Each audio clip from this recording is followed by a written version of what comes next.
안녕하세요, 정수영입니다. 네, 오늘은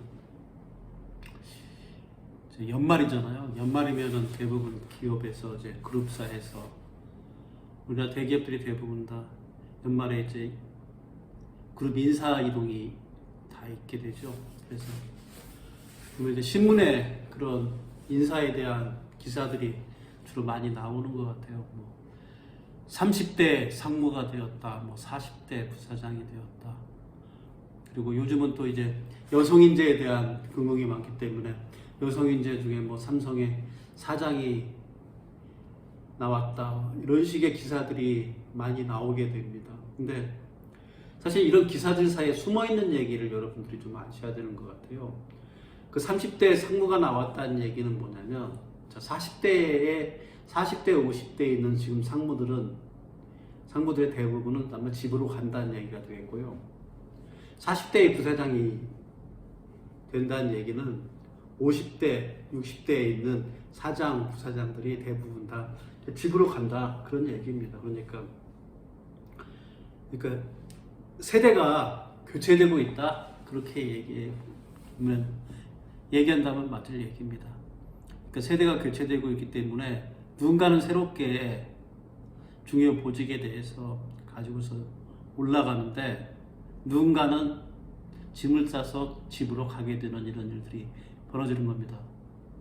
그런 이제 겉으로 화려하게 보여지는 새롭게 보직을 받은 사람들, 새롭게 승진한 사람들, 그 새로운 그 자기의 역할이 갖다 강화된 사람들만 이제 신문이나 이런 뉴스상에서 보여지기 때문에 집으로 가는 사람들에 대해서는 누구 하나도 관심을 기울이지 않는데, 사실 그분들이 굉장히 많이 생긴다는 그런 시기입니다. 그래서 사실 연말은 대부분 다 임원들은, 다 대기업의 임원들은 어찌 보면 굉장히 불안한 시기입니다.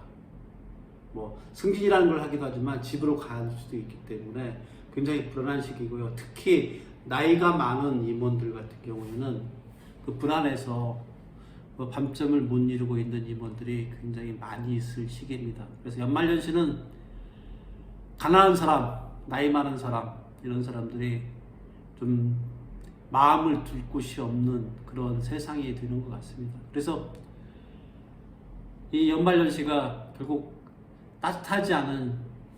그렇게 따뜻하지 못한 연말연시를 보내고 있는 분들이 굉장히 많은 시기입니다.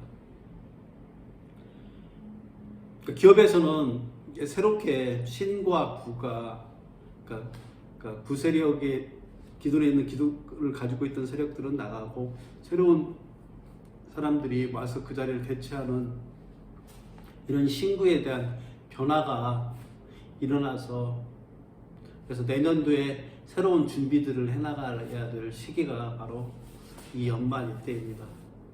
그렇게 되면은 무슨 일이 벌어지냐, 퇴직이라는 걸 사람들이 이제 하게 되겠죠. 그래서 나이가 50이 넘고 나서 이 퇴직이라는 부분들이 상당히 두렵고 무서운 일들인 것 같아요. 이건 누구나, 직장 생활을 하게 되는 누구나 경험할 수밖에 없고 누구나 피해갈 수 없잖아요. 자기가 오너가 아닌 이상에는 피해갈 수가 없는 일이 바로 이 퇴직인데, 이 퇴직이 점점점 빨라지고 있다는 것들이 요즘 이제 신문이나 이렇게 보면 나오고 있는 거죠. 그래서 이게 퇴직을 당하게 되면은, 퇴직을 당하는 바로 그 순간에 사람들은 많이 깨닫게 되죠. 아, 내가 준비를 못 해왔고, 아니 어쩌면 준비도 할 수 없었겠구나. 근데 앞으로 어떻게 살아가야 될 건가, 이런 막막함이 계속 자기 스스로를 괴롭히게 되는 그런 일들이 벌어지는 거죠. 퇴직이라는 게 상당히 무서운 겁니다. 대부분의 한 50 정도 살아보신 분들은 자기 인생의 모든 가치를 다 직장생활, 특히 근로소득, 그러니까 직원으로서의 삶에 다 몰입을 해왔기 때문에 그게 순식간에 무너져 내리라는 걸 아무도 몰라요. 준비한다고요? 제 경험에 의하면 준비가 안 됩니다. 기대할 수도 없어요. 아, 내가 이번에 회사를 갔다가 잘릴 수가 있구나 하는 부분에 대한 것들은 아무도 생각하지 않아요. 마치 내 미래에 어느 순간에 내가 죽음이 올 텐데, 인간이란 다 누구나 죽잖아요. 죽음이 오는데도 그 죽음에 대해서 믿질 않잖아요. 내가 내일 죽을 수 있을 거라는 생각을 하면서 살아가는 사람들은 거의 없다고 생각을 합니다. 마찬가지로 직장 생활에 있는 월급쟁이들은 우리가 인생을 바라본 사람 그 시선과 똑같이 내가 퇴직을 당할 거라고는 생각지도 않고 살아가요. 그래서 차라리 직장을 다니면서 퇴직을 준비했던 사람들은 그 사람들, 그러니까 자기 스스로 사직서를 쓰고 나가는 사람들은 어쩌면 인생을 자기 스스로 주도권을 가지고 살아가는 사람일 겁니다. 근데 대부분의 경우는 그거는 거의 한 1% 정도밖에 되지 않고요. 나머지 인원들은 40대, 50대 돼서 다 직장에서 흔히 말하는 잘려서 나가게 되는 이런 일들이 벌어지는 게 현실인 것 같습니다. 그래서 퇴직을 당하기 이전에 스스로 퇴직할 수 있는 준비들을 해나가는 게 가장 필요하다. 이 얘기를 좀 드리고 싶네요. 세상은 냉엄한 겁니다. 어쩔 수 없어요. 조직이라는 건, 회사라는 건 이윤을 남기고 그 이윤에 의해서 성장을 해야 되는 게 조직의 생리이기 때문에 그 이윤을 창출하는데 조금이라도 도움이 큰 사람을 선택할 수밖에 없고, 그 도움을 줄 수 없는 사람이라면 과감하게 잘려나가는 겁니다. 그것이 현실이고요. 이건 부정할 수 없는 상황이기 때문에, 그래서 사람들은 지금 많은 사람들이 이제 뭐 나만 아니겠지, 나만 아니겠지 하면서 지금 직장 생활 하고 계신 분들도 계실 텐데, 제가 먼저 2년 전에 나온 경험에 의하면 누구나 다 자기가 될 수 있다는 생각을 가지고서 준비를 하시는 게 중요한 포인트가 될 겁니다.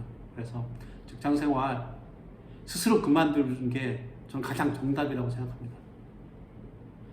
스스로 그만둘 수 있도록 준비를 하시는 게 가장 중요한 포인트입니다. 그래야지 이 연말에 외부에서 불어오는 인사 바람에 휘청되지 않고 자기 삶의 주도권을 가지고서 살아갈 수 있는 겁니다. 지금 이 12월이라 인사이동의 철이기 때문에 오늘 퇴직에 관련된 얘기, 인사이동에 관련된 얘기로 한번 영상을 꾸며봤습니다. 지금까지 돈과 경제 그리고 문화를 쉽게, 아주 쉽게 풀어주는 정수들의 정선영이었습니다. 고맙습니다.